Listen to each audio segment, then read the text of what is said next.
The girl on Route 47. It happened in the fall of 2019, somewhere between Lincoln and Hastings, Nebraska.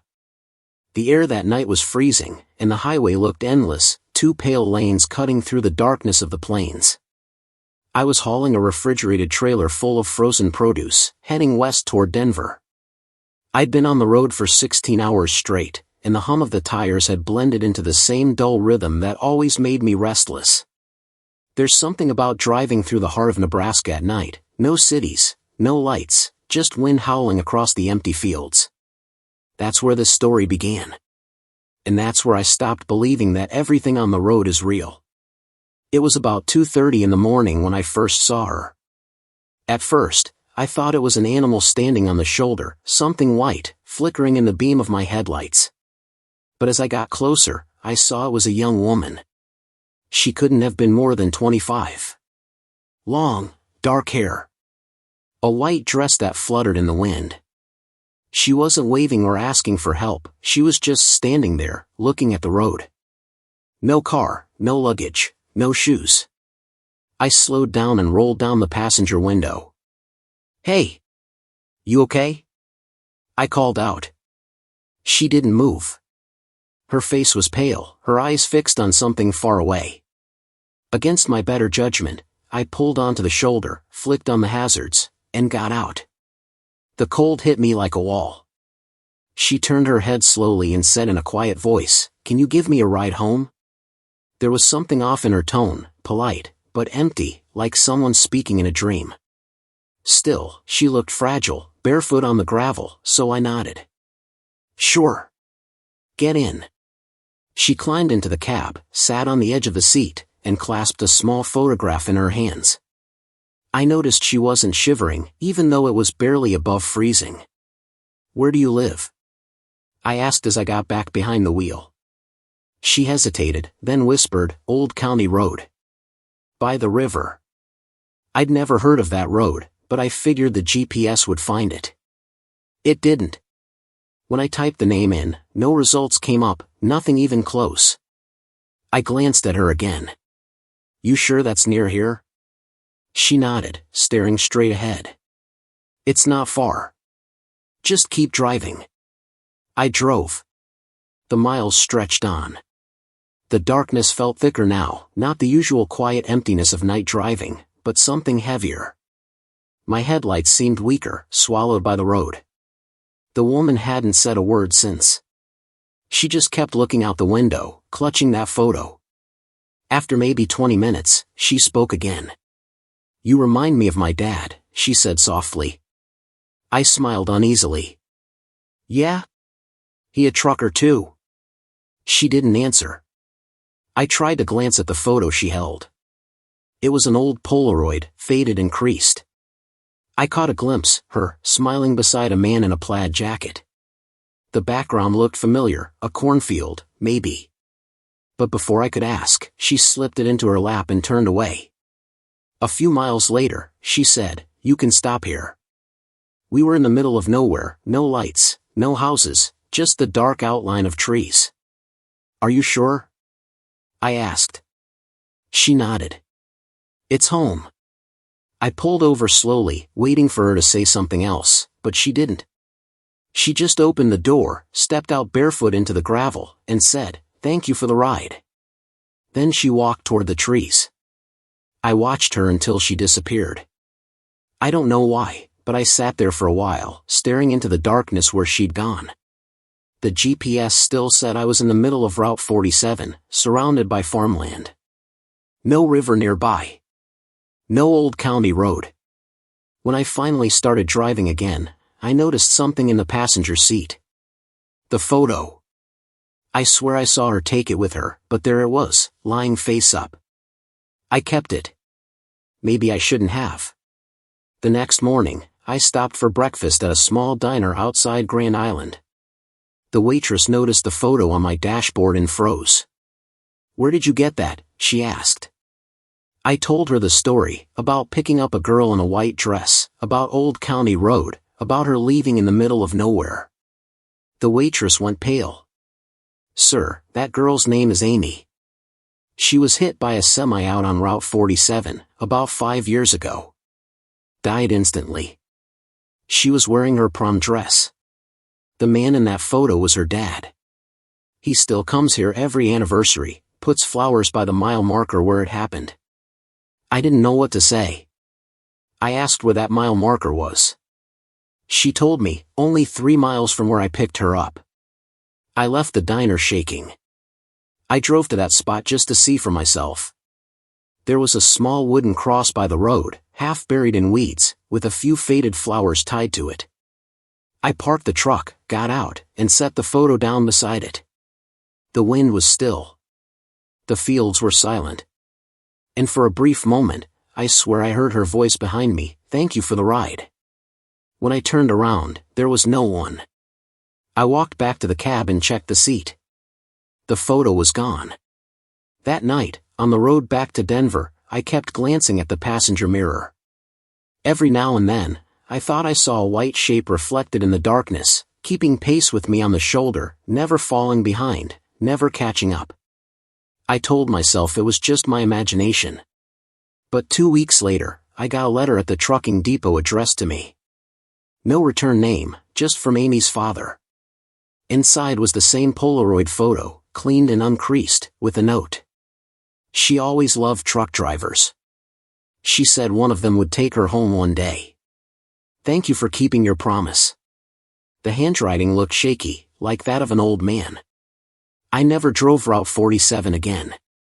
Not because I was scared, though I was, but because some roads, once you've taken them, don't ever really end. Every trucker who's been out there long enough knows the truth. There are passengers you never meant to pick up, and some you never really drop off. The end. The radio breaker. It happened in late November of 2017, somewhere along Interstate 80, just outside Cheyenne, Wyoming. I'd been driving cross-country for almost 20 years at that point, and I thought I'd seen and heard everything the road could throw at me. But that night changed the way I think about silence, distance, and the sound of my own voice. The snow had started around dusk, not a heavy storm, just a steady curtain of white that blurred the lines between sky and asphalt. My route was simple, Cheyenne to Salt Lake City with a refrigerated trailer of produce. I was alone, halfway through my night shift, CB radio tuned to channel 19 like always. The road was empty. No lights. No tailgates. Just the faint orange glow of my dashboard and the hum of the heater. Around 11:40 p.m., a voice broke through the static. Breaker 19, anyone got their ears on? It was a man's voice, deep, calm. I clicked my mic. Go ahead, this is Red Lantern. Who's Callan? A pause. Then, name's Gray Fox. Just a heads up, driver. Don't stop around mile marker 172 tonight. Bad wreck out there. Real bad. I leaned forward. Copy that. You near it? Static. Then, was. Don't think I'll ever leave it. And just like that, silence. No squelch, no background hum, just gone.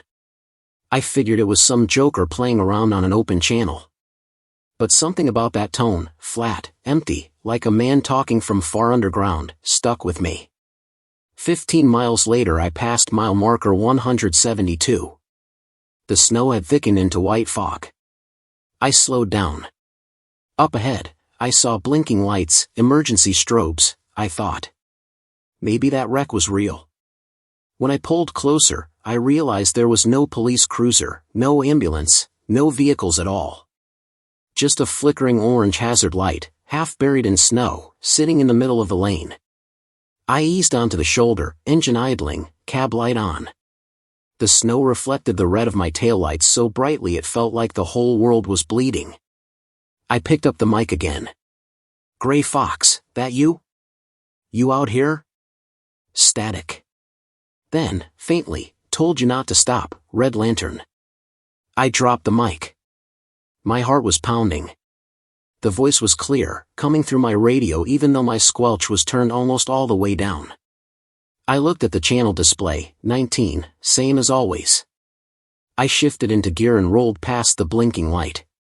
It looked brand new, but there were no tire tracks, no footprints, nothing but fresh snow.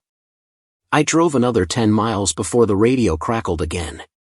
Breaker 19, anyone see that red Peterbilt running west? It was another driver, a guy with a Texas accent. I keyed up. That's me. You hear somebody warn about mile 172 tonight? He hesitated. You talking about Gray Fox? Yeah. You know him? Buddy, that's impossible, the Texan said. Gray Fox died on that stretch 6 years ago. Jackknife it in a snowstorm. They say he still calls out when weather gets bad. I laughed nervously, but my throat was dry. Real funny. No joke, man. My old dispatcher used to run with him. Same handle. Same voice. Same warning. The channel went dead again. The snow swallowed the road. I kept driving, trying to shake it off. Maybe it was a prank, truckers love to spook each other on long runs. Still, I couldn't stop glancing at the radio, half expecting that voice to come back. At 2 a.m., my logbook told me to stop for rest. I pulled into a deserted rest area west of Rock Springs. The snow was still falling in big, slow flakes.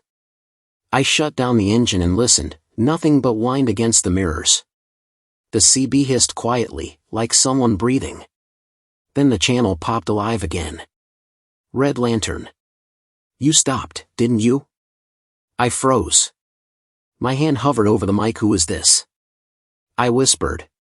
Don't stop tonight. They're still out there. Who's out there? I said. But all I got was that same empty static, stretching for minutes, then fading into silence. I turned the radio off completely, but even with it dead, I swore I could still hear faint whispering under the hum of the truck heater, fragments of words, names, coordinates. It was like the CB had turned into a heartbeat. I tried to sleep. Around 3:30, I woke up to a thud against the side of my trailer. Then another. Then the unmistakable sound of someone dragging a hand along the aluminum siding. I reached for my flashlight and pointed it through the side mirror. The snow reflected enough light to see shapes moving near the back end, not clear shapes, just shadows, almost human-sized. I jumped out, boots crunching on snow, breath fogging in the air. Nothing. The track stopped 2 feet from the trailer and vanished, like someone had been walking but left no prints. I got back into the cab, locked the doors, and sat staring at the CB. It flicked on by itself, dial glowing red. I hadn't touched it. The channel number flickered, 19, 18, 17, then froze on 13. That channel is dead air, no one ever uses it. Through the static came a slow, deliberate voice. You shouldn't have stopped. I yelled into the mic, what do you want? Breaker, 19, it was my own voice. Perfectly clear. Anyone got their ears on? I ripped the power cord out of the CB, my heart hammering. The sound cut off instantly. I sat there until sunrise, staring at the empty road through fogged-up glass. When daylight finally came, the snow had stopped. The rest area looked untouched, no tire marks except mine. I made it to Salt Lake City that afternoon, dropped my load, and went straight to the yard manager's office. I told him everything, the voice, the warnings, the sound of myself on the radio. He didn't laugh. He just sighed and pulled a file from a drawer. Inside was a photo of a man in his 40s with a gray beard and tired eyes. Underneath, Harold Gray Fox Martin, fatal accident, I-80 mile 172, 2011. That was his handle, the manager said quietly. He worked here before your time. Died trying to avoid a stranded car. People still say he talks on the line during snowstorms. I left the yard without another word. For weeks, I couldn't bring myself to turn the CB back on. But truckers rely on the radio, sooner or later, you always switch it on. One night in December, I did. The first sound I heard wasn't static. It was breathing. Then my own voice again, don't stop at mile 172.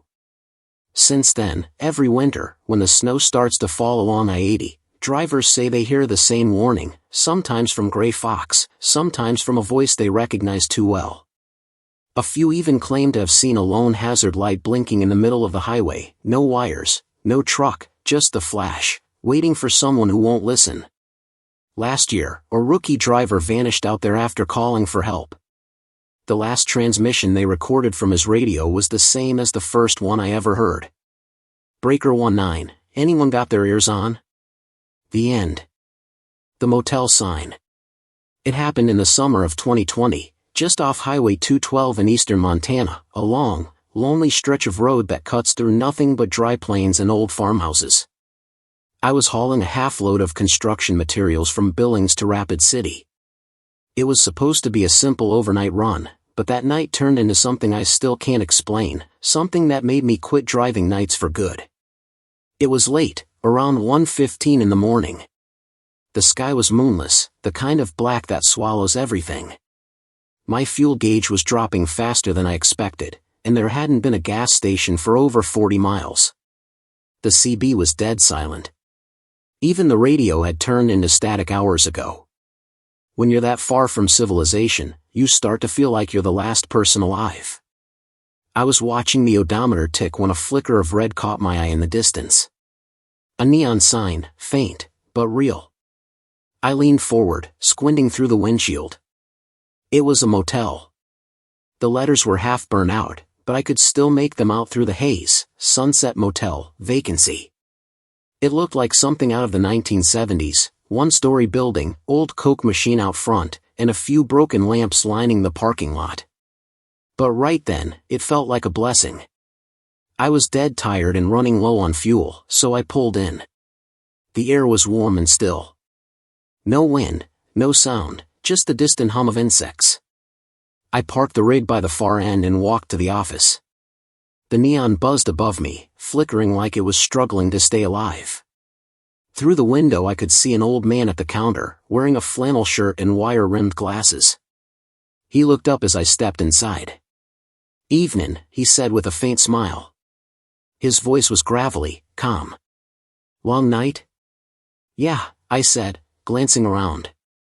The lobby smelled faintly of dust and cigarettes. "Need a room for a few hours." "You got one?"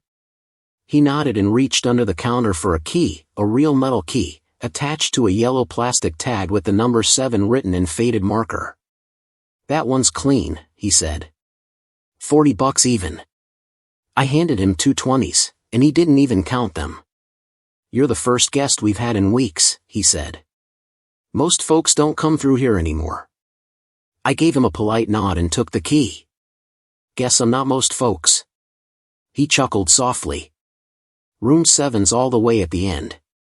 If you hear anything in the night, it's just the pipes. They like to talk." I didn't know what to make of that, so I just smiled and left. The hallway outside was narrow, the carpet dark and stiff with age. I found room 7 at the end, the light above the door flickering weakly. The key slid in smoothly, and the door creaked open. The room smelled musty, like old curtains and rain-soaked wood. But it was warm, and I was too tired to care. I set my bag down, kicked off my boots, and sat on the edge of the bed. There was a small nightstand with a lamp, a Bible, and a rotary phone. On the wall, an old landscape painting of mountains I didn't recognize. The TV didn't turn on, no signal, just static. I shut it off, turned off the lamp, and lay back. It must have been around 2:30 when I heard it. 3 knocks on the door. Slow, deliberate. At first, I thought it was the old man, maybe forgot to give me a receipt or something. I got up and opened the door. Nobody there. Just the empty hallway, dimly lit, carpet stretching toward the lobby. I stepped out, looked both ways. Nothing. No sound. But I noticed something odd. The air was colder now, like the temperature had dropped 10 degrees in a minute. I shivered and closed the door, locking it this time. 10 minutes later, I heard it again. 3 knocks. Louder this time. "Hello?" I called out. No answer. Then a voice, muffled, right outside the door, "You're in my room." I froze. It was a woman's voice, young, steady, almost polite. I looked through the peephole. Nothing. The hallway was empty. I took a step back, heart pounding. "Look, lady, this room was assigned to me. You've got the wrong place." Silence. Then the same voice, closer now, "Room 7. Mine." I grabbed my jacket, unlocked the door, and swung it open fast. The hallway was empty again. Only this time, the door to room 6 was wide open. Inside, the lights flickered on and off, like someone was standing just beyond sight. The air smelled burnt, like melted plastic. I called out again. "Hello?" No answer. But a faint sound came from inside, water dripping, steady and rhythmic. I took one step forward, but then the light went out completely. I shut the door fast and backed away. I ran to the lobby. The front desk was empty. The bell sat on the counter, covered in dust. There was no sign of the old man. Behind the counter, the key rack hung crooked on the wall. Only one tag was missing, 7. The rest were there, even number 6, still hanging on its hook. I turned to leave, but the lobby door was locked. I pulled and pushed, but it didn't budge. The lights overhead dimmed to a dull red, and the neon outside the window began flashing faster, almost violently. Between the flickers, I could swear I saw shapes outside, silhouettes moving across the parking lot, slow and heavy. My truck was gone. Panic hit me hard. I slammed my fist against the glass, yelling for help, but the only thing that answered was the echo of my own voice. Then, from somewhere behind the counter, a phone began to ring. The sound was sharp, mechanical, the rotary phone from my room. It rang 3 times, then stopped. The silence that followed was unbearable. I felt watched, not from one direction, but all around. Then the bell on the counter dinged by itself. Just once. I didn't wait. I ran down the hall toward my room, trying the exit doors as I went. All of them were locked. When I reached room 7, the door was wide open, lights on. My bag was gone. The bed was perfectly made, like no one had ever used it. On the pillow sat a folded newspaper, yellow with age. The date, August 14th, 1983. The headline read, "5 dead in Sunset Motel fire, cause unknown." Below that was a photo. Room 7 was visible in the picture, blackened walls, smoke pouring from the windows. The caption listed the victims, 4 travelers and 1 motel clerk, unidentified female, early 20s. The room began to smell like smoke, faint at first, then thicker, choking. The lamp flickered, and when it came back on, the walls were darkened, scorched. I could hear fire crackling somewhere close, though there were no flames. I stumbled backward into the hallway, and saw her. A woman, maybe in her 20s, wearing a long gray dress, hair matted, eyes hollow. She stood in the doorway of room 6. Her skin looked burned in patches, her lips cracked and dry. "This is my room," she whispered. I stumbled back toward the lobby, coughing. The smoke was everywhere now, curling down from the ceiling like black ribbons. I hit the counter again, desperate to get out. The door suddenly gave way, slamming open with a blast of cold air. I ran outside into the night, gasping for breath. The parking lot was empty. No truck. No neon. Just darkness. Behind me, when I looked back, there was no building, no motel, no lights, nothing but a flat field covered in wild grass. The road was 100 feet away, stretching silent and endless in both directions. I walked until sunrise, following the highway until a passing pickup stopped and gave me a ride to town. When I told the sheriff what had happened, he stared at me for a long time before saying, "Son, the Sunset Motel burned down nearly 40 years ago. Right around mile marker 212. 5 people died. No one ever rebuilt it." I tried to find that spot again months later, nothing but weeds and a rusted Coke machine half buried in dirt. The only thing left standing was the broken base of a neon sign. You could still faintly read the letters on it, said EL. Every driver I've talked to since swears they've seen that same flickering sign in the distance when they're low on fuel. Some even stop. Most don't remember what happens next. I haven't driven that stretch since. But sometimes, late at night, when I'm idling at a truck stop, I still see a faint red glow in the mirrors. And if I listen closely, I can almost hear a woman's voice behind me, calm, steady, and cold. "You're in my room." The end. The frozen truck stop. It happened in the middle of January, 2016, during one of the coldest winters I ever remember. I was driving through southern Wyoming, hauling a refrigerated load of poultry from Sioux Falls to Boise. Anyone who's been out there knows the stretch between Rawlins and Rock Springs is pure emptiness, high plains, frozen grass, no lights for hours. That's where it happened. That's where I realized that silence can have a voice. It was around 11:45 p.m. The storm had started hours earlier, a white curtain swallowing the road. The wind was so strong it made the trailer sway. I'd been gripping the wheel so hard my fingers went numb. The temperature outside was somewhere around -15, but with the wind chill it felt like -30. The heater was barely keeping up, and the CB had been nothing but static all night. The visibility dropped so bad that I decided to pull off. About 3 miles ahead, I saw the faint glow of a sign through the snow, "Lone Pine Truck Stop, 24 hours. I didn't remember ever seeing it before, and I'd driven this road dozens of times.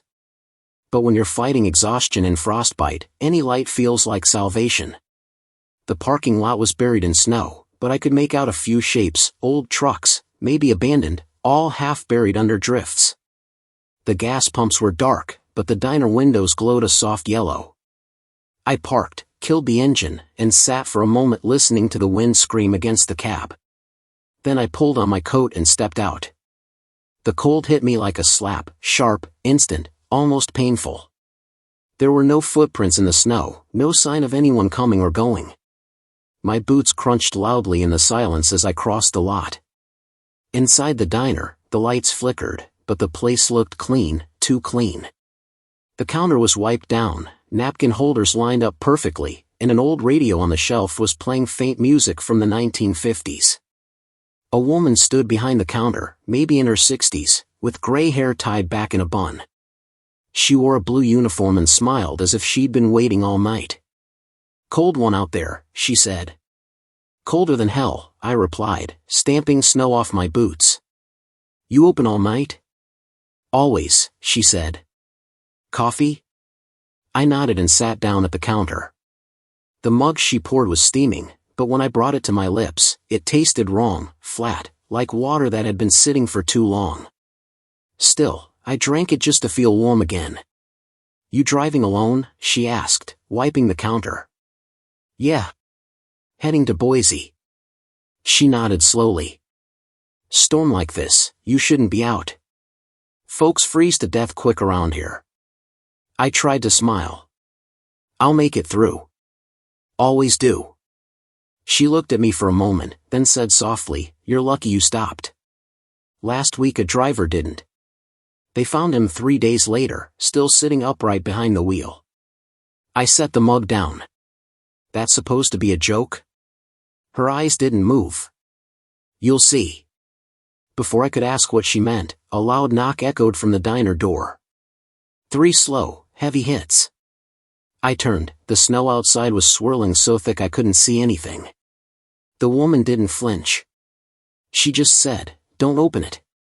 "Probably another driver," I said, already half standing. She shook her head. "No one's out there." The knocking came again, louder this time, closer to pounding. The sound of bare flesh against glass. My instincts told me to check, but something about her face, calm, expressionless, froze me in place. The wind outside rose to a scream, and for a second, I thought I heard someone calling for help. "Please," the voice said faintly, "open up." I stepped toward the door, but the woman grabbed my wrist with surprising strength. Her hand was ice cold. "You open that door," she said, "and you'll never get warm again." I looked outside once more, squinting against the light. In the whiteout, I could barely make out a shape, someone standing just beyond the window, waving. A man, I thought, but I couldn't see his face. Only the outline of a hand pressed against the glass. The woman let go of me. "You should go back to your truck," she said. "Storm's dying soon." "What about him?" She looked at the window. "He's been knocking every night for 30 years. I didn't know what to say. The figure outside was gone. The snow fell slower now, but the air inside felt wrong, heavy, too still. I thanked her quietly, left a 5 on the counter, and stepped outside. My truck was half buried already, engine covered in a thin crust of ice. I climbed inside, slammed the door, and blasted the heater. As I wiped the frost off the windshield, I glanced toward the diner. The windows were dark now. The sign above the roof flickered once, then went black. I checked the time, 12:42 a.m. When I turned the key, the truck didn't start. Just a dull click. My breath fogged up the cabin, and I realized how quickly it was getting cold. I pulled my gloves tighter and reached for the CB. Nothing but static again. Then, faintly, a voice came through, a man's voice, whispering. "You shouldn't have left." "Who is this?" I said, pressing the transmit button. Static. Then breathing. Then the same voice, clearer this time. "It's cold out here." Every hair on my neck stood up. I looked in the side mirror, and saw him. A man stood about 10 feet away from the cab. His clothes were frozen to his body, his skin blue-white, face stiff like glass. His eyes were open but empty, no pupils. He raised his hand slowly and knocked on the door, once, twice, 3 times. I shouted, "Get back," but he didn't move. Just kept staring. Then, as I watched, he opened his mouth. Ice cracked down his cheeks, and a voice came from somewhere deep inside him, not from his throat but from the air itself. "Let me in. I'm freezing." I jammed the truck into neutral, praying it would start. I turned the key again and again until finally the engine roared to life. When I looked back out, the man was gone. I threw it into drive and gunned it, tires spinning in the snow. As I pulled back onto the highway, I looked in the mirror one last time. The diner was gone. Not dark, gone. Just snow and empty field where it had stood. I drove until sunrise, until I found another truck stop near Rock Springs. When I told the guy behind the counter what happened, he just stared at me. "There's no Lone Pine truck stop," he said. "Hasn't been one for decades.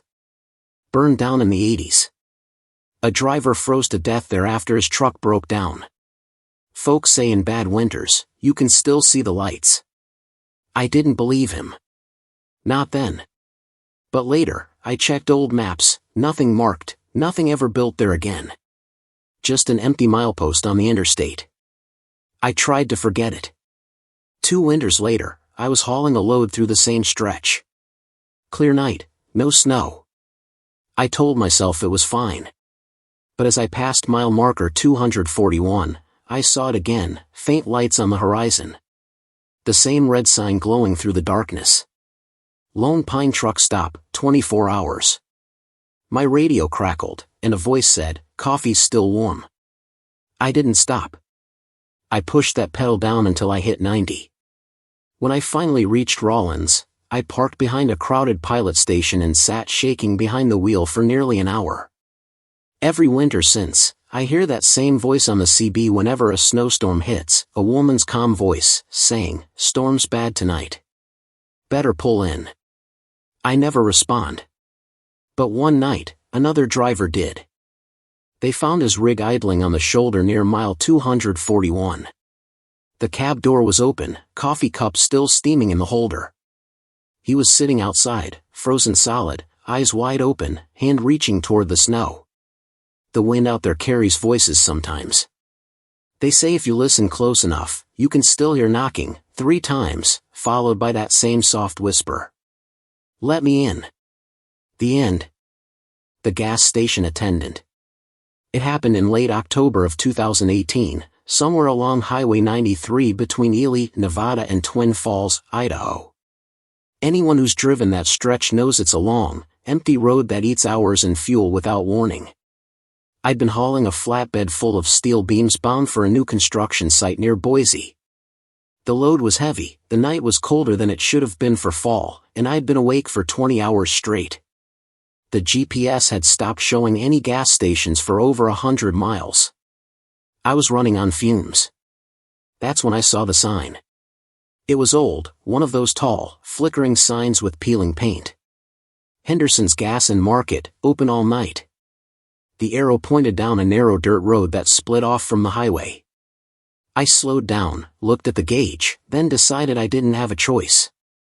I turned off and followed the path for about half a mile. The headlights lit up a small station sitting alone in the desert. A single canopy covered 2 pumps, both the old mechanical kind with rolling numbers. Inside, the fluorescent light buzzed behind dusty windows. A man in a blue jumpsuit stood by the door, smoking. I pulled up to pump 2, stepped out, and stretched my legs. The air smelled like rain was coming, though the sky was clear. The man dropped his cigarette and crushed it under his boot, then gave me a short nod. "Evenin', driver," he said. "You're a long way from town." "Yeah," I said. "Didn't think I'd find anything open out here." He smiled faintly. "We're always open." His voice was calm, polite, but flat, like he'd practiced the same words for years. I handed him my card. He shook his head. "Cash only." I sighed, reached into my wallet, and gave him 2 20s. He took them without counting and started pumping gas. The mechanical clicks echoed loud in the stillness. "You headed north?" he asked. "Yeah." "Boise." He nodded slowly, staring at the horizon. "Storm's comin'. You should rest a bit before you go." I looked around. There was no storm, no clouds. "Storm?" He didn't answer. Just kept his eyes fixed on the road. Then, almost under his breath, he said, "Don't stop before mile marker 82. I frowned. "Why's that?" He met my eyes. "Because you won't start again." Before I could ask what he meant, the pump clicked, and he handed me the receipt, handwritten, not printed. The ink looked smeared, the kind that bleeds when it's old. I glanced at it, $39.66, paid, attendant, C. Henderson. I thanked him, climbed back into the cab, and started the engine. The lights flickered once, then steadied. I glanced back toward the station before pulling away. He was gone. Not inside, not at the pumps, just gone. The wind had picked up, carrying a faint sound like static. I drove off, telling myself it was exhaustion. 20 minutes later, the fuel gauge started dropping again, faster than it should have. I checked for leaks, nothing. The road was straight, empty, bordered by flat desert. No towns, no cars, just me and the hum of the tires. Then, somewhere ahead, I saw flashing hazard lights. A car was stopped on the shoulder, hood open. A woman stood beside it, waving both arms. I slowed down, remembering what Henderson had said, "Don't stop before mile marker 82. I looked at the sign as I passed, mile 81. My stomach turned. She shouted something I couldn't hear. Against every instinct, I stopped 50 feet ahead and rolled down the window. "You okay?" I called out. No answer. She stood there, back to me, long hair whipping in the wind. Her hazard lights blinked in rhythm, painting her in pulses of red. I grabbed my flashlight and climbed down. When I got closer, I realized the hood wasn't open, it was crushed. The car had been in an accident. The windshield was shattered, but the rest of the car looked untouched. "Ma'am?" I said. Still nothing. I stepped closer and touched her shoulder. Ice cold. She turned slowly toward me, and my light caught her face. It wasn't just pale, it was gray, dry, like paper. Her lips moved, but her voice came from somewhere behind me. "You shouldn't have stopped." I spun around, nothing there. When I turned back, she was gone. The hazard lights stopped blinking. The desert went completely silent. I ran back to the truck, slammed the door, and locked it. My hands were shaking so badly I could barely shift gears.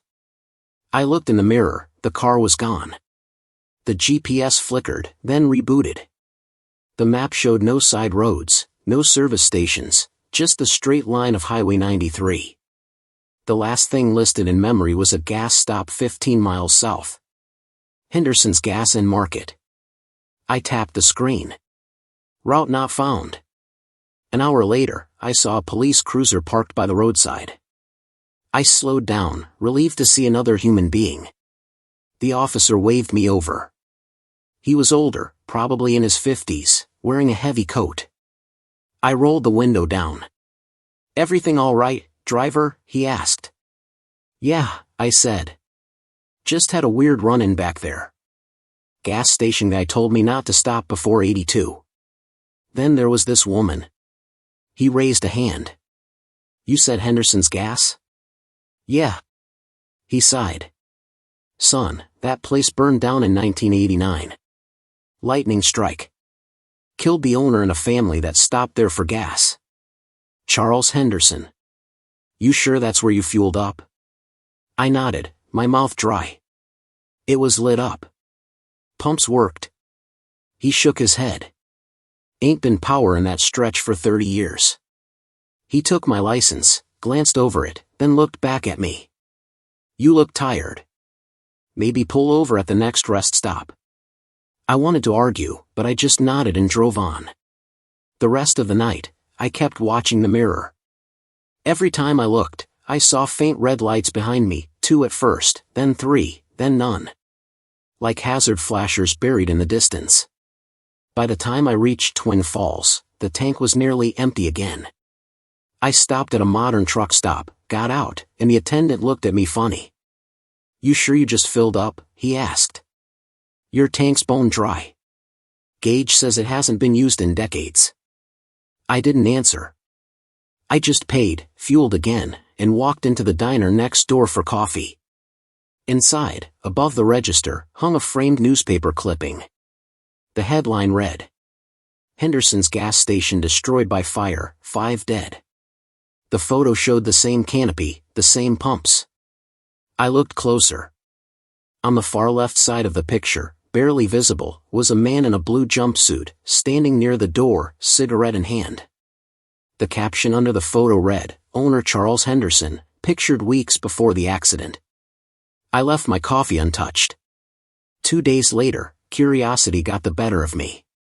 On my return trip south, I tried to find the turnoff again. Drove the entire stretch, mile by mile. No dirt road, no sign, no ruins. Nothing but desert. But as I passed mile marker 82, the radio hissed, and through the static came a voice. "Storm's comin'. You should rest a bit before you go." It was him. The same calm tone, the same rhythm. I shut the radio off, but it kept speaking, even without power. "Don't stop before mile marker 82. I floored it until I hit Ely, and I didn't look in the mirror once. A few months later, I heard from another driver over the CB. He said he'd stopped for gas on 93, a small place with old pumps, nice old timer running it. When he mentioned the name Henderson, my blood went cold. I asked him what the guy looked like. "Blue jumpsuit, gray hair. Real polite," he said. "Told me not to stop before 82. That driver never made it to Boise. They found his rig abandoned at the side of the highway, engine running, door open. His wallet and cash were gone, but the receipt was still on the seat. Handwritten. $39.66, paid, attendant, C. Henderson." Somewhere out there, on that black stretch of desert, the lights still come on for drivers running on empty. The pumps still click, the coffee's still warm, and the man in the blue jumpsuit still tells them not to stop before mile marker 82. Most don't listen. Most don't make it past 83. The end. The bridge without rails.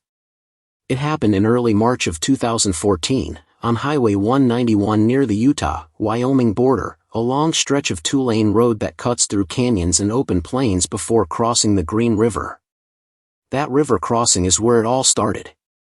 That's where I stopped believing what I see in the mirror. It was close to midnight, and the sky was moonless. I was hauling a full load of timber northbound to Jackson Hole. The radio forecast warned of high winds and black ice, but I'd driven worse. I'd been a trucker for 18 years. You learn to trust the hum of the tires and the rhythm of the road. That night, though, the road was too quiet. Even the CB was dead. I remember the exact moment the wind shifted. It came from the east, cold and sharp, like it had teeth. My trailer swayed, and I gripped the wheel tighter. The headlights stretched across the asphalt, catching patches of snow that looked like smoke curling from the pavement. About 5 miles south of the bridge, the road dipped, and I saw a strange light ahead, faint, red, flickering. Looked like hazard flashers. I slowed down. My mind immediately jumped to the thought of another driver stranded out there. I keyed the mic. This is Red Lantern, northbound on 191. Anyone need assistance near the Green River Bridge? No answer. I slowed to 40. The light grew stronger, flashing steadily now, like a warning beacon.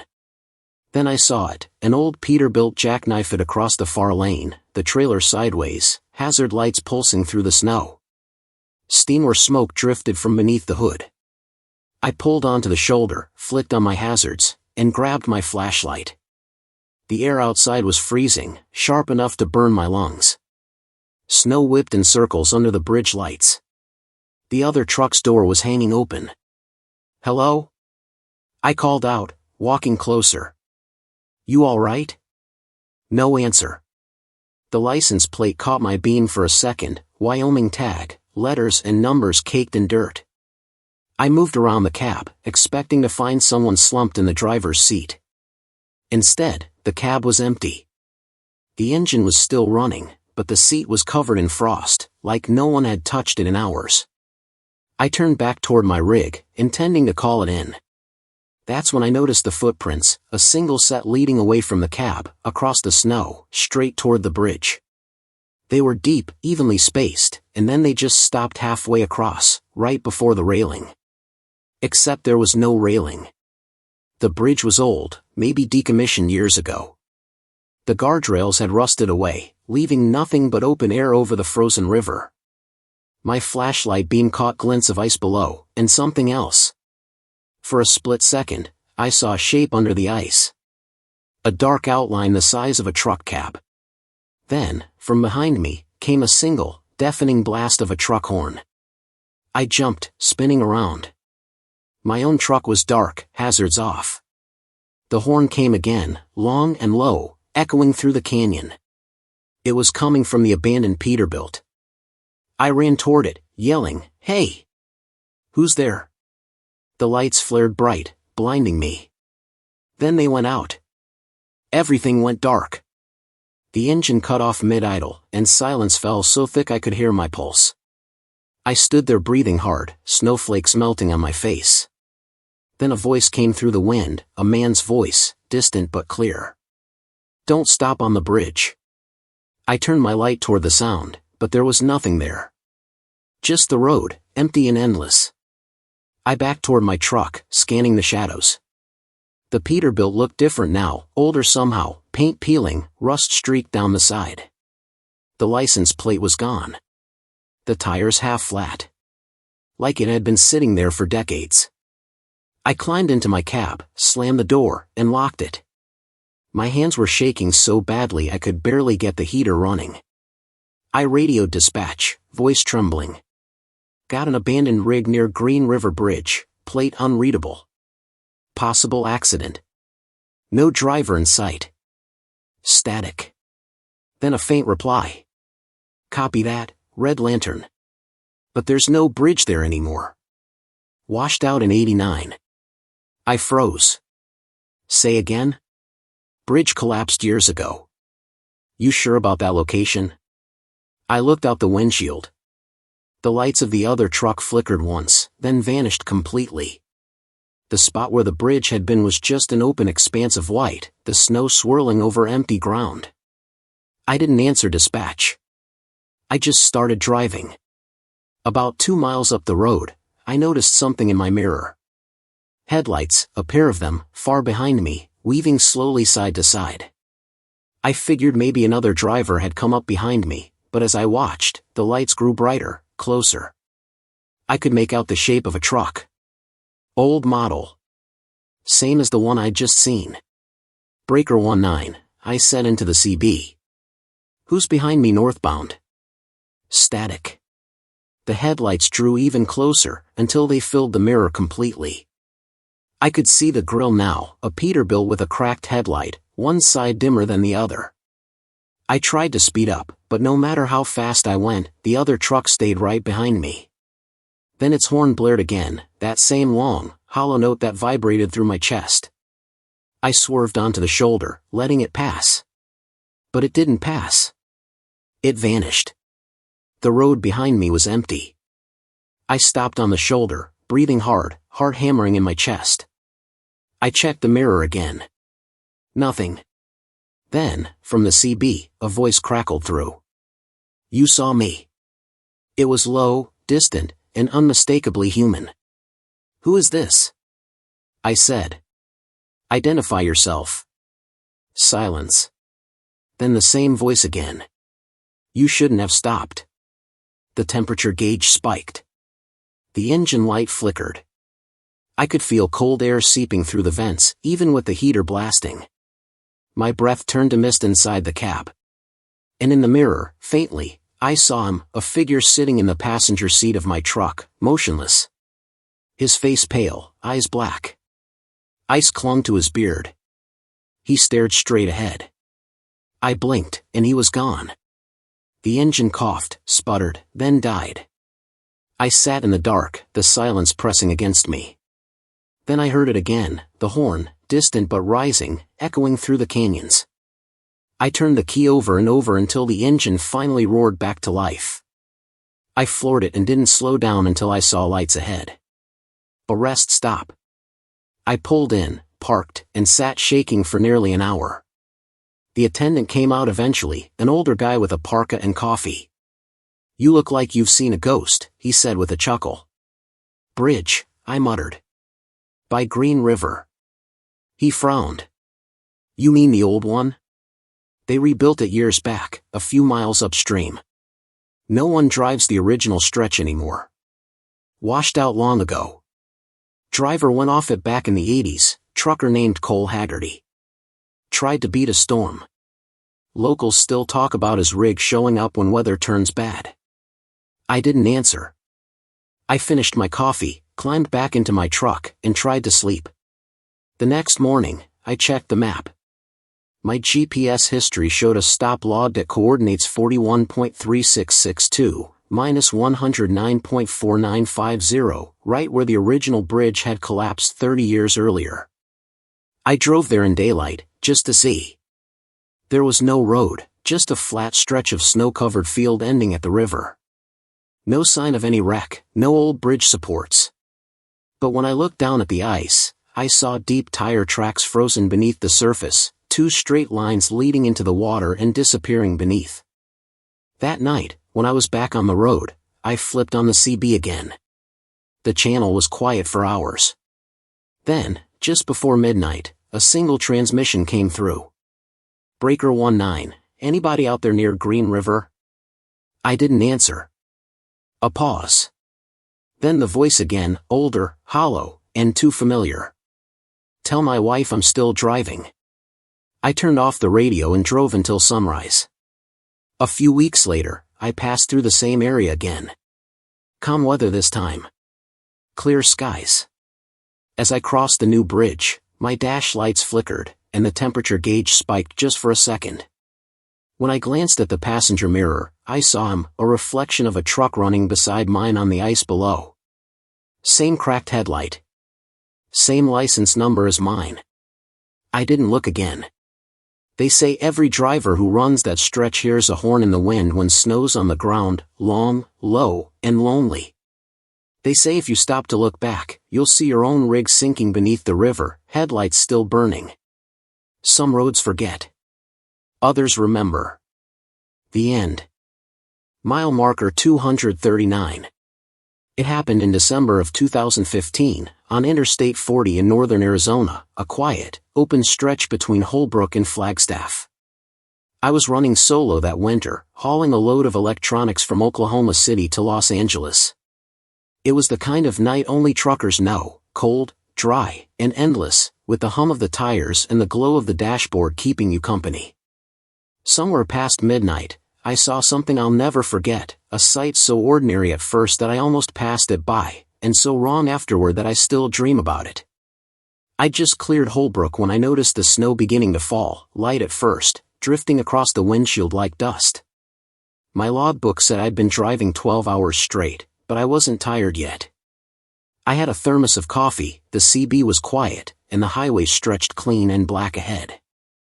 Around mile marker 239, I saw hazard lights flashing in the distance, slow, steady, mechanical. I slowed down automatically. Night drivers look out for each other, it's a code. Somebody could have broken down. As I got closer, I saw the shape of a semi on the shoulder, nose angled toward the guardrail, trailer half across the rumble strip. Its blinkers glowed red through the snow. I grabbed my flashlight and pulled onto the shoulder behind it. The name on the back doors was faded but readable, B&H Freight. I recognized it. They run the same routes I do. I keyed the mic breaker 19, this is Red Lantern. Anybody from B&H parked westbound at 239? You need assistance? No response. Just static. I climbed down, zipped my jacket, and started walking toward the truck. The air was biting cold, the kind that burns your nostrils when you breathe. My boots crunched on the frosted gravel. The closer I got, the stranger it looked. The lights blinked evenly, but they were too bright, like brand new bulbs. The snow hadn't built up on them, even though it was covering the mirrors and windshield. When I reached the cab, the door was slightly open. I called out, "Hey! You all right in there?" No sound. I pulled the door wider. The cab was empty. The seatbelt hung loose, swinging slightly like someone had just gotten out. The keys were in the ignition, but the engine wasn't running. The radio light glowed a dim orange, tuned to a dead channel. I checked the trailer. The padlock was closed, no sign of tampering. Everything looked normal, except for the footprints. A single line of them, leading away from the truck toward the embankment. I followed the trail with my flashlight. The prints went down the slope, across the ditch, and disappeared into the desert brush. The snow was falling harder now, thick flakes swirling in my beam of light. The wind carried a faint whistling sound, almost like someone breathing. I called out again.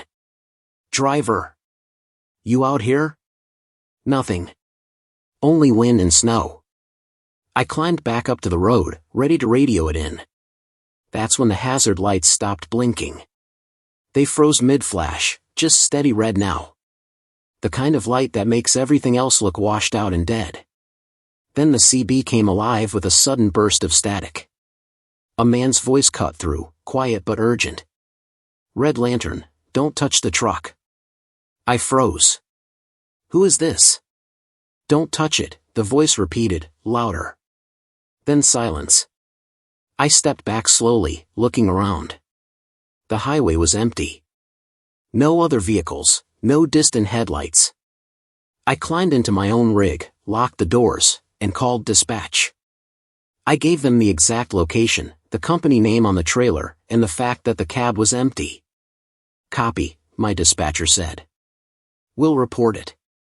"But, Red Lantern, are you sure about the number?" 239? "Yeah, I'm sure." "Why?"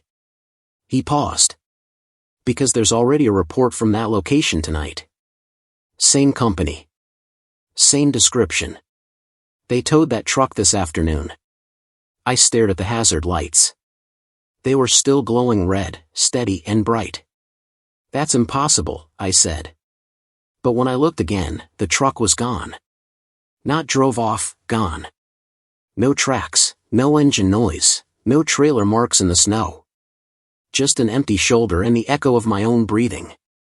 I sat in my cab for a long time, staring at the space where it had been. My headlights reflected off the guardrail, and for a second, I thought I saw a shape standing in the road ahead, a person, waving. I blinked, and it was gone. The radio crackled again. Breaker 19, anybody westbound see that red Peterbilt? Blinking lights at 239? It was another driver's voice this time. I grabbed the mic. Yeah, I saw it. But it's gone now. The channel went quiet. Then, after a long pause, the same voice came back, softer. You too, huh? I saw it last winter. Looks real, don't it? What are you talking about? I asked. He sighed. You ever hear about the wreck out there? December 1985. B&H freight rig jackknifed on the ice. Whole truck went over the rail. Driver died instantly. They found the cab half buried in snow 3 days later. Since then, folks see the lights. I didn't answer. I just sat there, staring at the dark ribbon of highway ahead.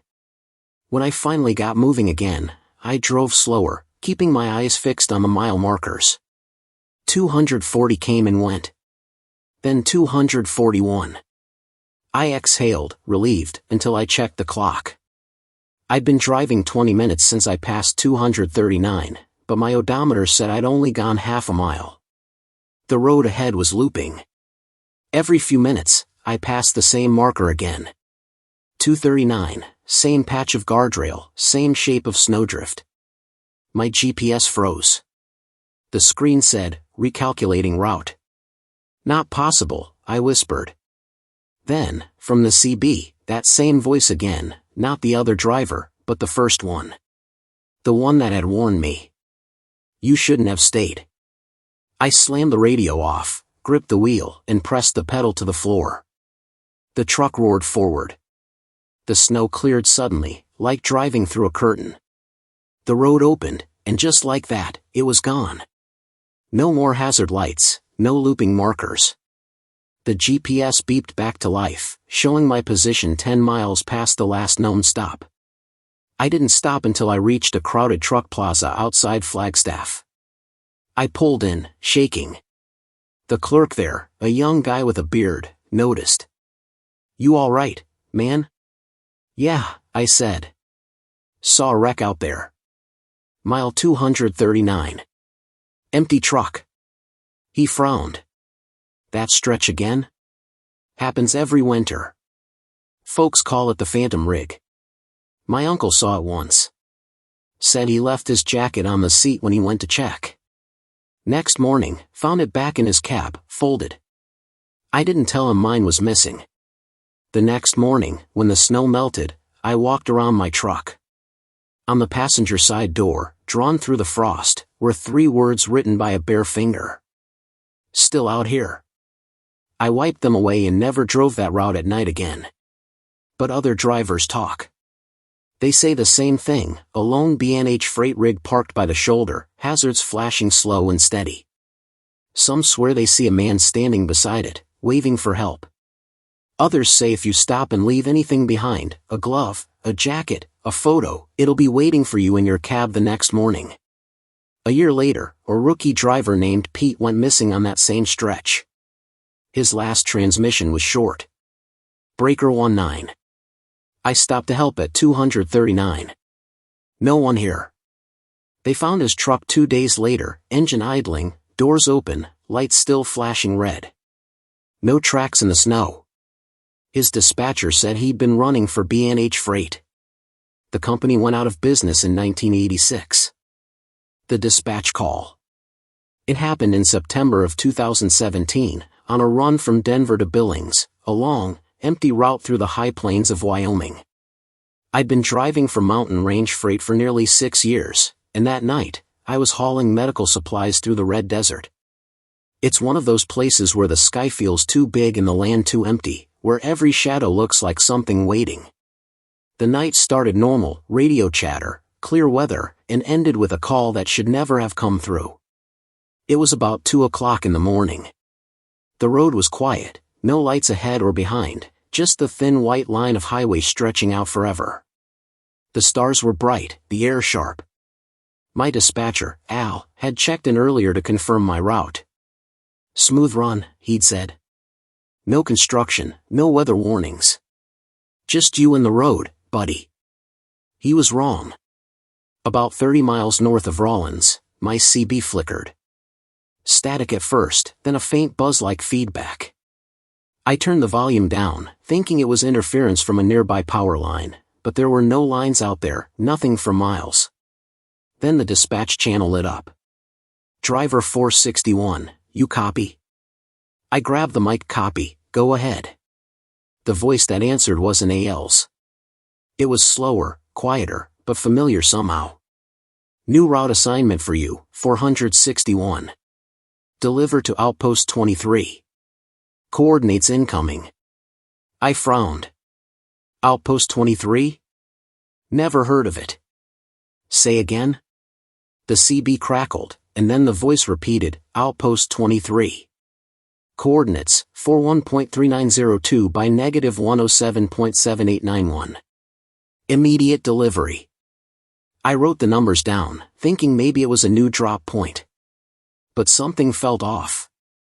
We never used coordinates over the radio, only city names and exits. "Dispatch, confirm?" I asked. No answer. Just static. I switched channels, tried Al again. Nothing. I checked my phone, no signal. The GPS showed my route clearly, but when I punched in the coordinates, it drew a new path that veered west, off the main highway, through back roads I didn't recognize. About 50 miles out of the way. I hesitated. Then curiosity won. I turned off onto the side road, a narrow strip of asphalt cutting through sagebrush and open fields. The wind had died completely, leaving only the sound of my tires on the pavement. After about 20 minutes, the GPS recalculated again, rerouted back to my original highway. The coordinates had vanished. I was alone in the dark. Then, the CB crackled once more. "You're late, 461. My grip on the wheel tightened. "Who is this?" "Dispatch," the voice said. "Did you reach Outpost 23? "There's no outpost," I said. "Only open road." The radio hissed, and for a second, I thought I heard breathing. Then, "You passed it." I checked the mirrors. Nothing but black behind me. I slowed down and glanced at the GPS again. The screen was blank. Just a white grid. "Dispatch, identify yourself," I said. No answer. Then a new sound filled the cab, a faint rhythmic beeping, like a hospital heart monitor. It came through the speakers, steady and slow. My chest went cold. "Al?" I said. The beeping stopped. Then the voice came back, softer now, almost pleading. "Don't go back." The radio cut out completely. I drove another mile before I saw lights ahead, faint, yellow, flickering in the distance. Looked like a small complex of buildings, maybe a rest stop or maintenance depot. A tall sign loomed near the road, half buried in weeds. The letters were rusted, but I could still make them out under the moonlight. Outpost 23, authorized vehicles only. I stopped. My heart was pounding so hard it hurt. The buildings looked deserted, windows boarded up, doors hanging open. A few trucks sat in the lot, covered in dust, license plates missing. I grabbed my flashlight and climbed down, calling out, "Hello? Mountain Range Freight, delivery truck 461. No response. The wind had picked up again, howling through the empty frames of the buildings. I stepped closer to one of the trucks. The company logo on the side was the same as mine, faded but unmistakable. Mountain Range Freight. I looked at the cab. The windshield was shattered inward, and the seat inside was covered in frost. I wiped a patch clear with my glove. That's when I saw it. The driver's badge on the dashboard. My badge. The same number, 461. I stumbled back, heart racing. That's when my radio came alive again. "Delivery received," the voice said. "Good work, 461. Time to head home." I turned toward my truck, shaking. Who the hell is this? Static filled the channel, then a burst of loud feedback that made me drop the mic out of the corner of my eye. I saw movement, someone standing in the doorway of the nearest building. I swung my flashlight toward them. The beam caught a man in a dispatcher's jacket, head tilted, face pale and stiff. "Al?" I whispered. He didn't move. Then, in a voice that wasn't quite his, he said, "You made it." I ran. I climbed back into my cab, slammed the door, and jammed the truck into gear. The headlights flickered, then came back on full. In the mirror, I saw the figure still standing there, watching me leave. Behind him, the lights of the outpost began to fade one by one, until the place disappeared into darkness. I drove until dawn, not caring about the route, just wanting distance between me and whatever that was. When I finally reached the main highway again, my phone came back to life. I had 3 missed calls from Al. I answered immediately. "Where the hell have you been?" he shouted. "You dropped off the radar for 6 hours." I told him everything, the voice, the coordinates, the outpost.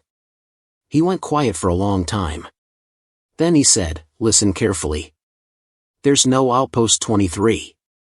There never was. That section of road was shut down in the 1980s, government storage site for chemical waste. Everyone from that operation's long dead." I pulled over, trying to steady my breathing. "Then who?" He cut me off. "We've had 2 other drivers report that call in the last decade. Same coordinates. Same message. One of them never came back." The line went dead.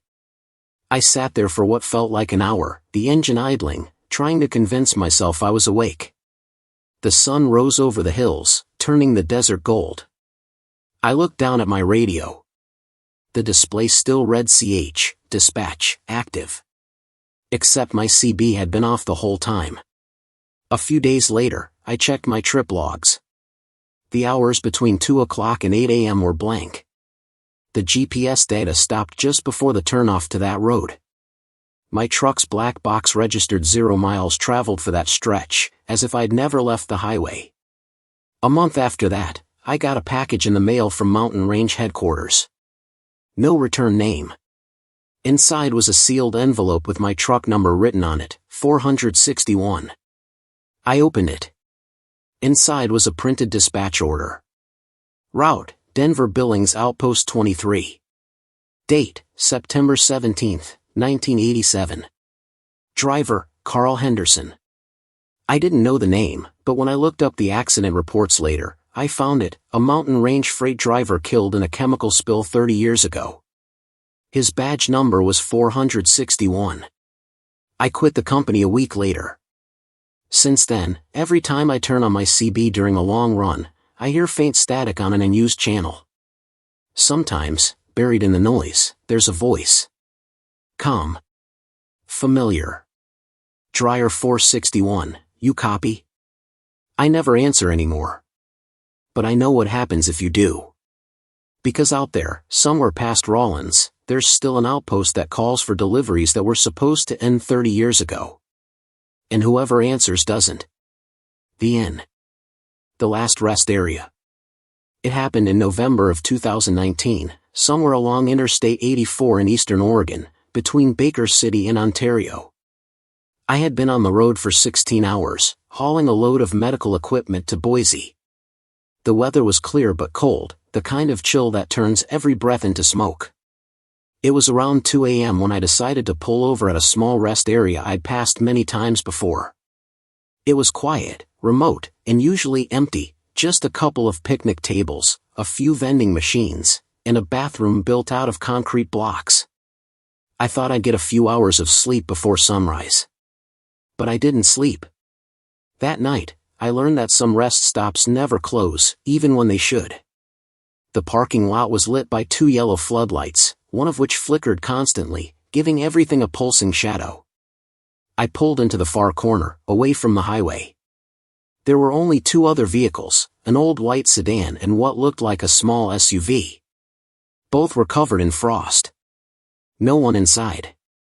I killed my engine, grabbed my thermos, and stepped out. The air was dry, and the night smelled like pine and asphalt. I stretched my legs and started walking toward the restroom. The silence was heavy, no crickets, no wind, not even the distant hum of tires on the interstate. Just stillness. As I reached the building, I noticed the payphone near the door, one of those old metal ones, the receiver hanging by its cord. The metal plate was smeared with frost, and on it, someone had written a word with their finger, "Help."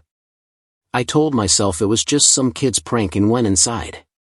The fluorescent lights buzzed faintly overhead. The place was clean but old. The mirrors were cracked, and the stalls had those old metal latches that never quite closed right. While washing my hands, I heard a sound behind me, the squeak of the door opening. I turned. No one there. "Hello?" I called out. Silence. I finished up, stepped outside, and scanned the parking lot. Both the sedan and the SUV were gone. No tire tracks, no sound of engines leaving. Just my truck, sitting alone under the flickering light. A cold shiver ran through me. I walked back to the cab quickly, climbed in, and locked the doors. My breath fogged the windshield as I sat there, trying to convince myself I was just tired. I turned the key and started the engine. That's when I saw the movement. In the rearview mirror, by the vending machines, a woman was standing. Long dark hair, gray coat, bare feet. She wasn't moving, just staring in my direction. Her face was pale, too pale for the light. I turned around, but by the time I looked back, she was gone. I put the truck in gear and started to pull out, but my headlights caught something on the pavement ahead, a highway patrol car, parked sideways across the exit lane, lights flashing blue and red. I sighed with relief. A state trooper stepped out, flashlight in hand. He was tall, wearing sunglasses even though it was the middle of the night. He raised his hand for me to stop. I rolled the window down as he approached. "Evenin', officer," I said, forcing a smile. "Everything all right?" He leaned down, his face half in shadow. "You should leave this place," he said. "Yeah, I'm about to. I just stopped for..." He interrupted. "No. You don't understand. Leave now." There was something off about his voice, too low, too deliberate. "Did something happen here?" I asked. He didn't answer right away. His flashlight beam lingered on my windshield, then on me. "People disappear here," he said finally. "Last stop for miles. Some never leave." Before I could respond, he straightened up and started walking toward his cruiser. But when I glanced at my side mirror, the patrol car wasn't there anymore. The blue and red lights had vanished. The officer was gone.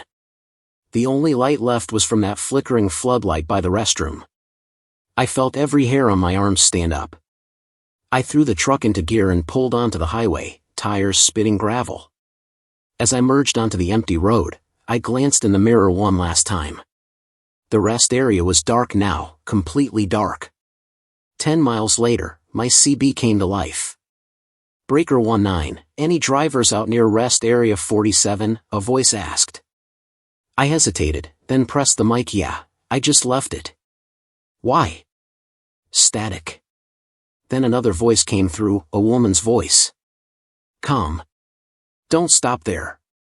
"Who is this?" I asked. The line hissed. "They don't want you to leave." My stomach dropped.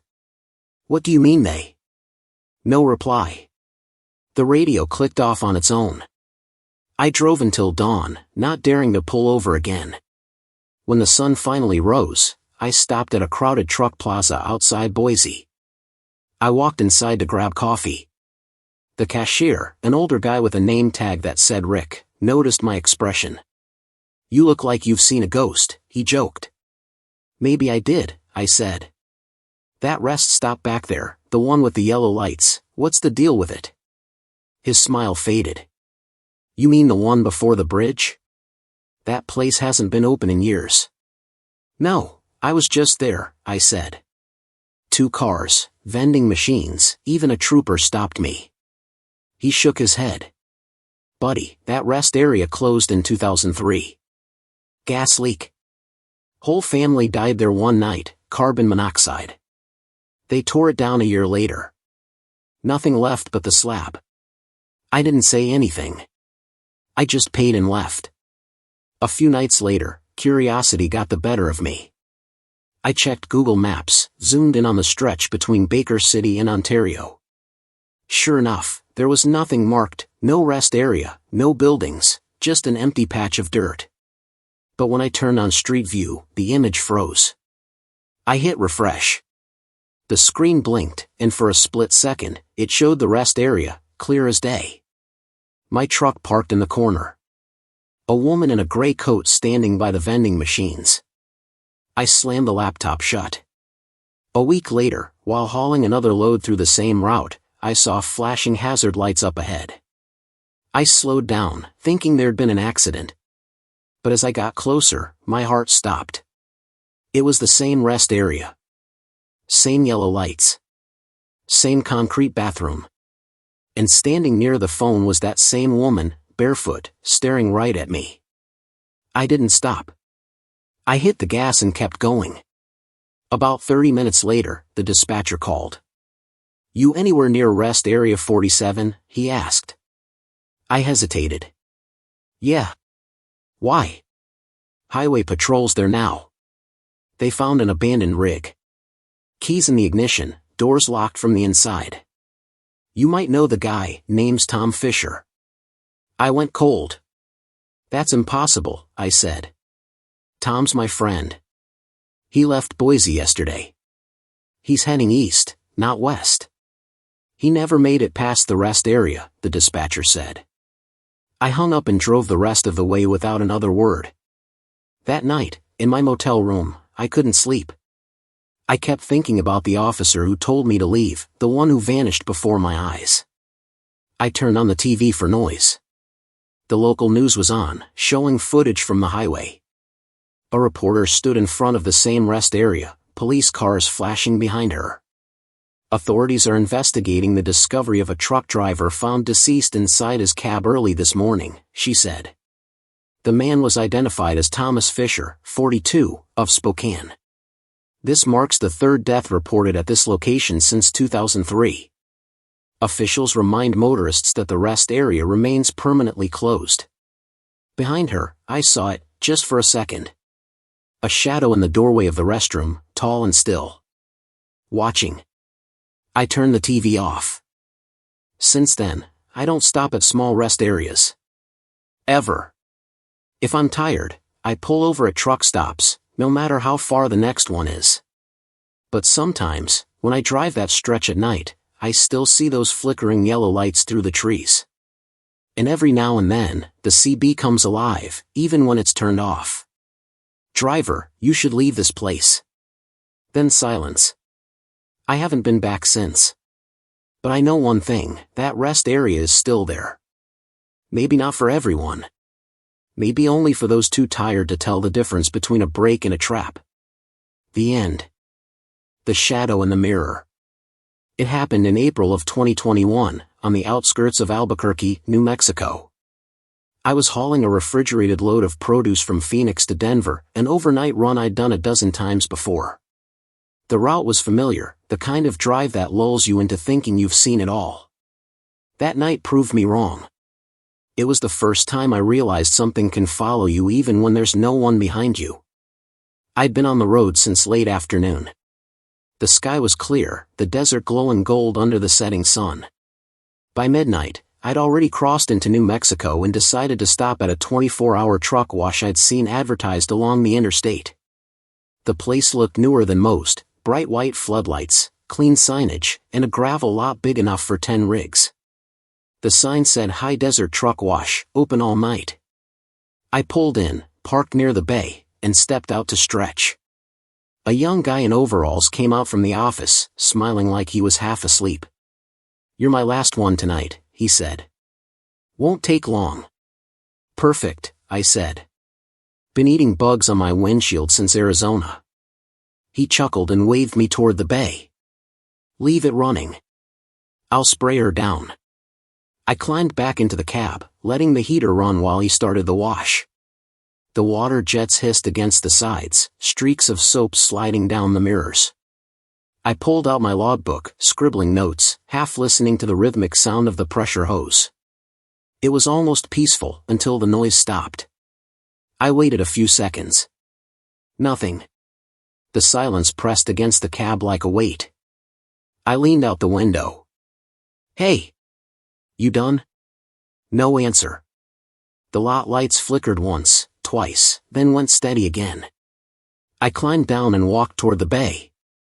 The wash station was empty. The hose lay across the wet concrete, still dripping. The guy was gone. Hello? I called out. The only response was the slow echo of water dripping from the ceiling. I looked around, his office light was still on, the door open. I walked over and peered inside. The chair was pushed back, a half-finished coffee on the counter. The computer monitor showed the wash schedule. My truck's plate was the last one listed, checked in, not out. Then something caught my eye on the monitor's reflection in the glass. A shape, tall, dark, standing behind me. I spun around.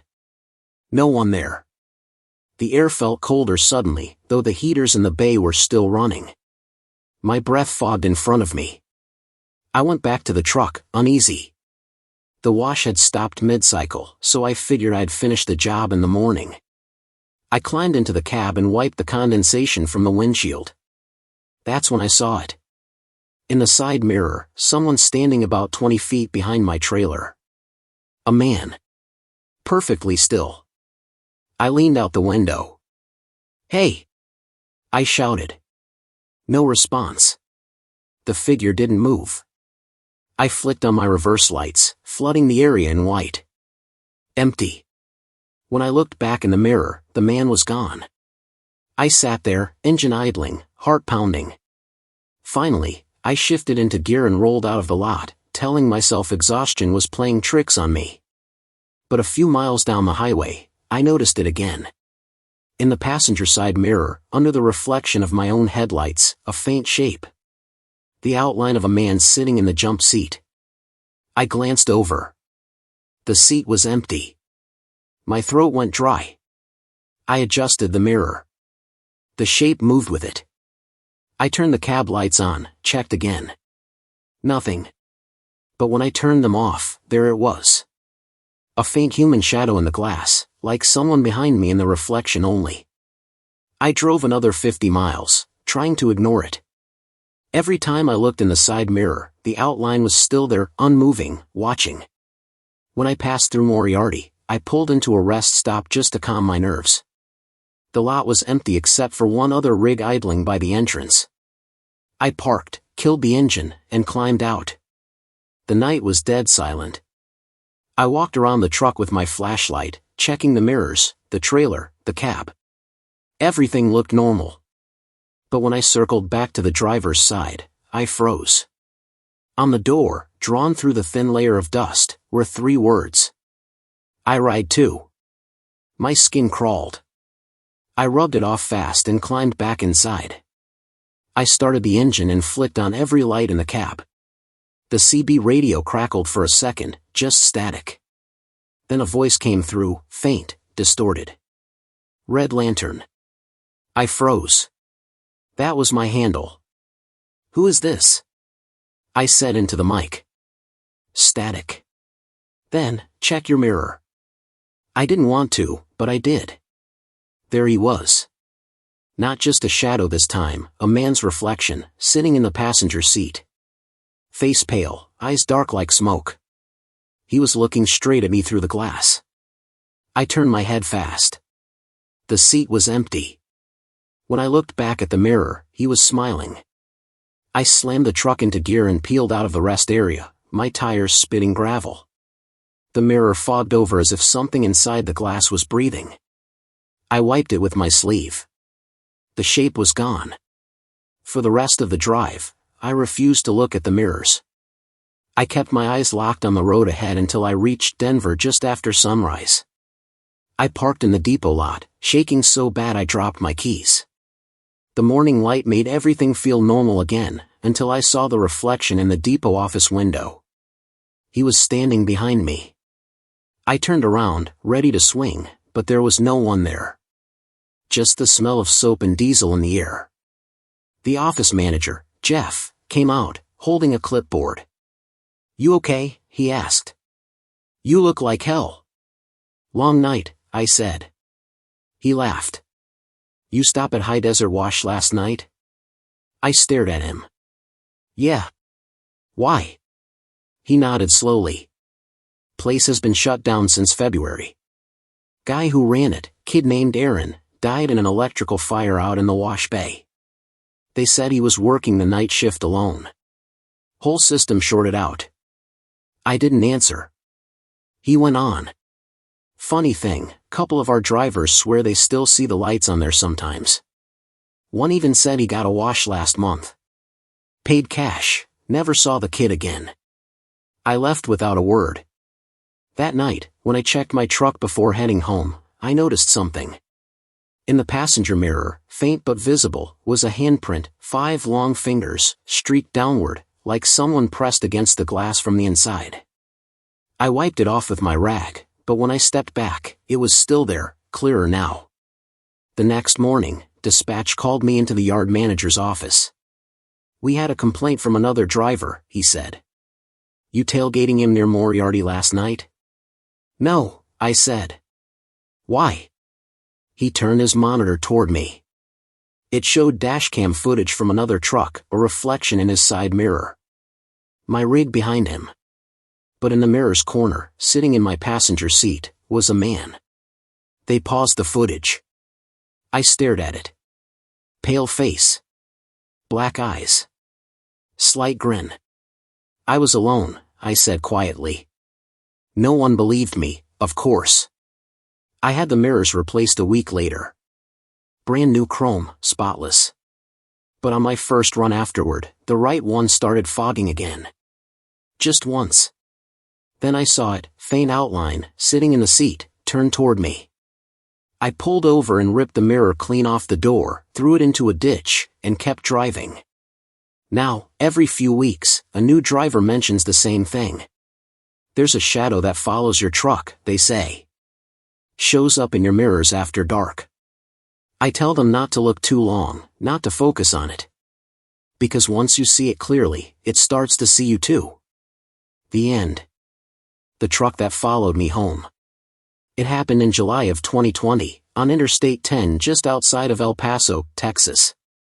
I was hauling construction materials westbound toward Tucson, running overnight to beat the desert heat. I'd been on the road for nearly 14 hours, running low on caffeine and patience, when I first noticed the headlights in my mirror, twin beams that stayed exactly the same distance behind me no matter how fast or slow I drove. The desert at night is an ocean of darkness, flat and endless, with the road cutting through it like a scar. There's nowhere to turn off, nowhere to hide. You can drive for an hour without seeing a single town light. That's what makes it so eerie when you realize you're not alone out there. At first, I figured it was another trucker pacing me, maybe someone keeping distance out of courtesy. But the longer it stayed, the stranger it felt. I'd pass mile marker after mile marker, and the lights would neither gain nor fall back. Always the same, low beams, faintly yellow, steady as a heartbeat.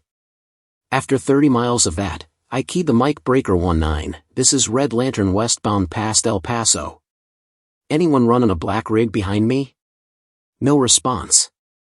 The CB stayed dead, though I could see faint static on the screen, like someone was almost listening. I tried again. Whoever's back there, you're right on my 6. Say your handle. Nothing.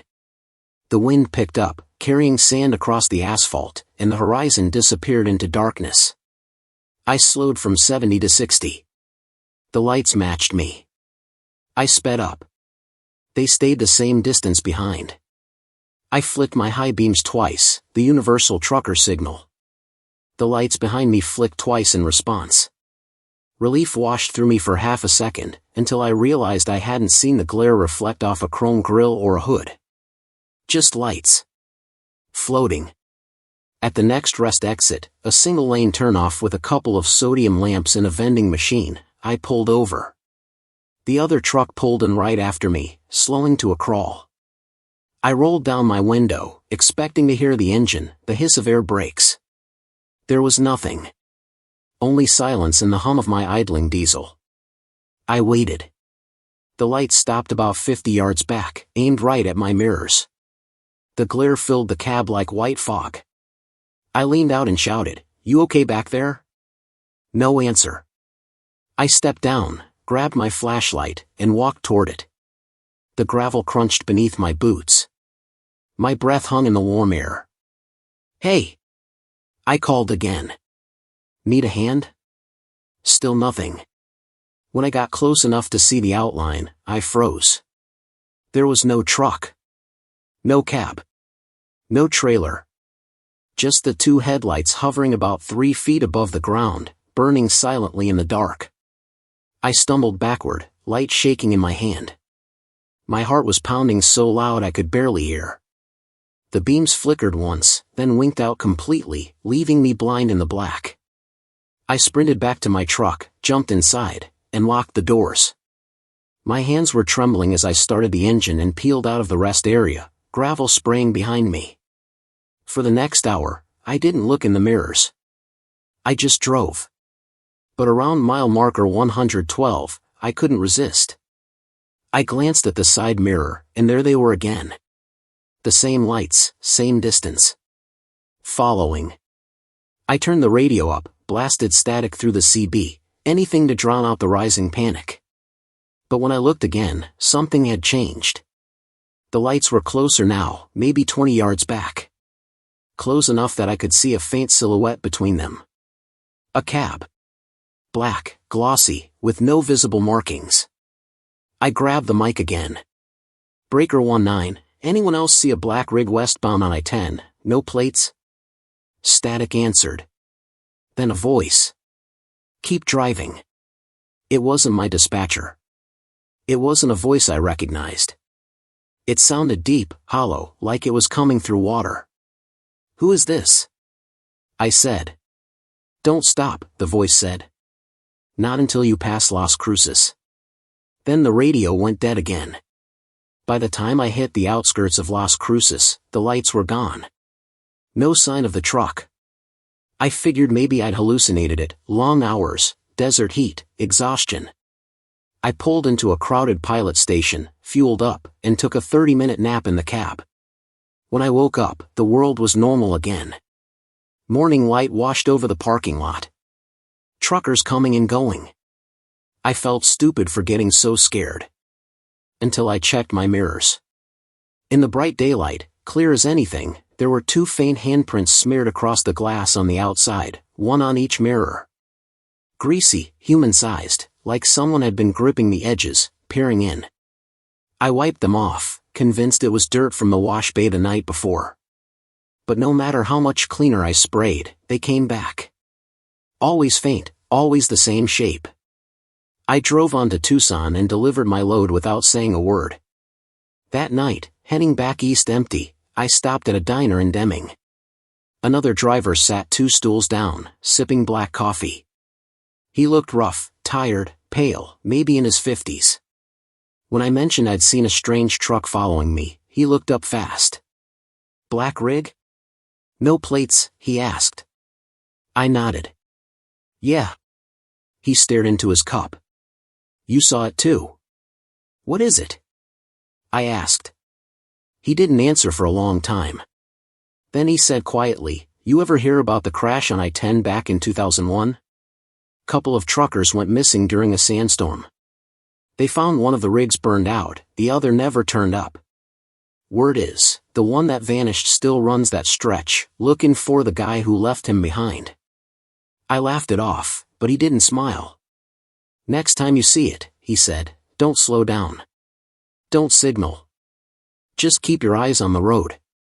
If it catches up, you'll never make it past the next exit." I left the diner shaken. For the next several months, everything was fine.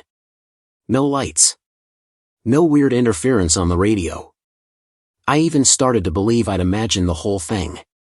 Then, one night in early winter, while running a load to El Paso again, I caught a glimpse in the mirror, two faint beams on the horizon, closing fast. My stomach dropped. I hit the gas, but the lights kept pace. My radio hissed. "Keep driving," the voice said again. This time I didn't argue. I drove through the night, past every rest stop, every exit. When dawn finally broke, the lights were gone. But something else had changed. On my trailer doors, written through the dust, were the words, "You made it home." I tried to laugh it off, but it didn't feel funny. That evening, when I pulled into the yard to drop my rig, the yard manager came over waving a clipboard. "Hey, weird thing," he said. "We got a report you came in last night. Scanner picked up your truck's tag around 3 a.m. I was still on the highway," I said. He shook his head. "Scanner doesn't lie. Someone rolled through the gate with your number. Black rig, no plates. Looked just like yours." I didn't sleep that night. The next morning, I checked my mirrors again before starting the next run. They were spotless, no prints, no shadows. But when I turned the ignition, the dashboard camera flickered on automatically. For half a second, before the feed cleared, I saw the reflection of a man sitting in the passenger seat, pale face, dark eyes, staring straight at me. Then it was gone. I replaced both mirrors and the camera, but it didn't matter. Every now and then, when the desert wind picks up and the horizon disappears, those same two headlights appear behind me. Always the same distance. Always steady. I don't talk about it anymore. Other drivers just laugh or shake their heads. But a few of them know. A few have seen it too, the black rig that never shows up on scanners, never pulls into truck stops, and never stops following once it finds you. They say it's looking for the last man it drove with, the one who left it behind in the storm. They say once you see it, you're marked, part of its route now. Sometimes, on long runs when I'm half asleep and the road hums like a heartbeat, I catch myself whispering to the empty seat beside me. "I didn't leave you." But the mirrors tell a different story. Because no matter how bright the headlights get, no matter how fast I drive, there's always a faint reflection riding with me, a black shape keeping pace, mile after mile, waiting for the next stop I'll never take. The end.